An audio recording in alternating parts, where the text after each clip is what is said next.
The summer of 2026 arrived with intense heat in the residential real estate market.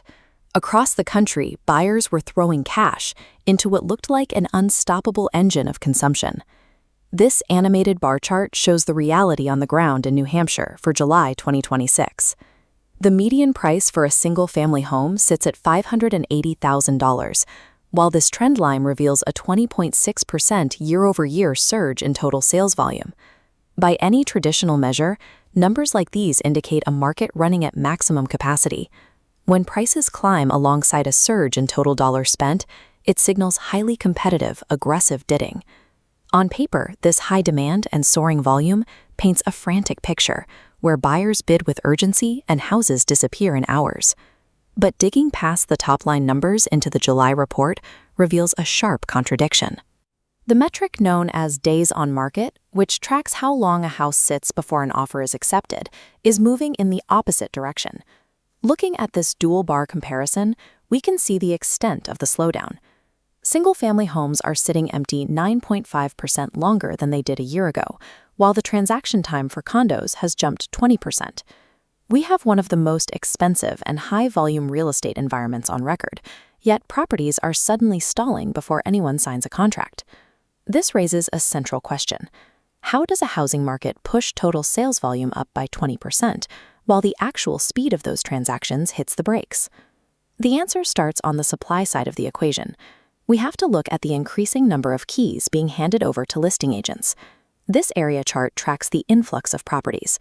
New listings climbed 9.7%, creating a 15.6% vertical spike in overall inventory, peaking at 2,992 available homes.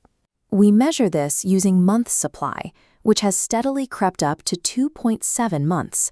In practical terms, this means buyers finally have a menu of options. When there are nearly 3,000 homes to choose from, a family can afford to skip the first house they tour. A wider supply funnel slows the rate at which individual units move through the closing process. The math no longer supports the era of waived inspections and 15-minute open houses. But supply is only half the equation. On the demand side, active buyers are hitting a wall of severe financial friction. To measure friction, we use this gauge showing the Housing Affordability Index, a ratio comparing median household income against the income required for a median-priced home. In New Hampshire, that index dropped to 53. The typical family earns barely half the money necessary to qualify. This creates severe financial exhaustion. Buyers are stretching their debt-to-income ratios to their mathematical limits just to get a seat at the closing table, leaving zero margin for error in their monthly budgets. When you combine a sudden increase in housing options with intense financial stress, you introduce hesitation. The process visibly loses momentum. The jump in days on market reflects the direct behavioral symptoms of exhausted buyers. They are taking the time they need to negotiate terms and double-check their bank accounts before making a massive financial commitment.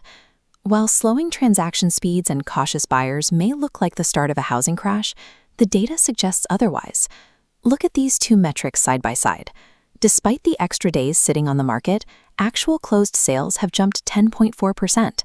And sellers are still walking away with 100.3% of their initial list price.